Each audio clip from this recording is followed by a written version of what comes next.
COVID-19 respects no national borders, no social bounds, no political systems, and no cultural values.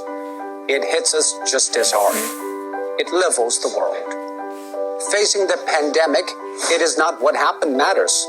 It is how we respond.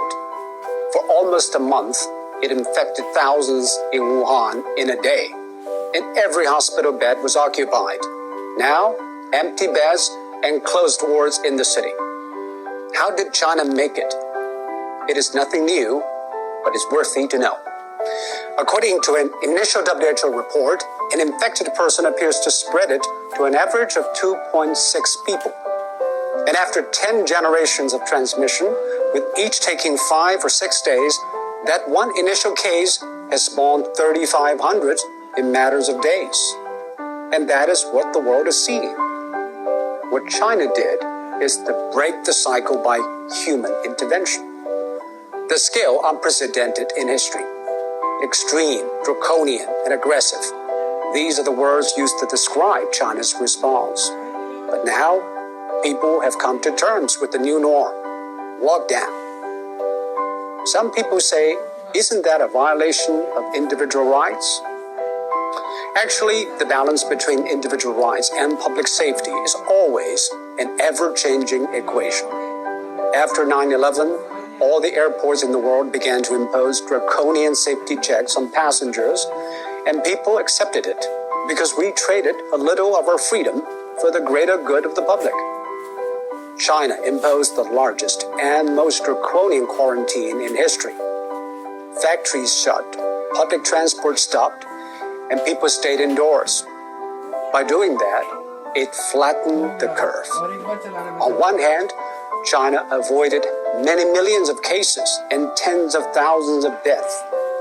On the other, it stretched out the time and made the hospitals restaffed and less strained. This is exactly what Europe and America should know. But public policy needs both ends to agree, the decision makers and the decision takers. Quarantine is indeed extreme and extremely restrictive. It needs the people in lockdown to be honest and cooperative. I think what the people of Wuhan did was exceptional. They had the courage, tenacity, and resilience to stay housebound for days, weeks, and months. Most view the quarantine as a civic duty, and that is why it worked. Public health methods are universal. They either work or they don't. We are all human beings. Our epidemiology is the same, but we have different economies, demographies, and sociologies. Facing a global pandemic, every nation needs a new contract signed between its politicians, businesses, and the public. Desperate times ask desperate measures.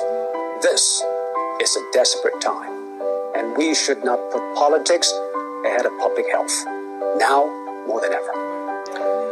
The new coronavirus has been claimed by ideologues. Donald Trump said it justified tighter border control. Bernie Sanders linked it to free healthcare, while in Singapore, every infection case is followed and dealt with. Bit by bit, every country is testing its methods through trial and error. Some paid a high price, and some set a high bar.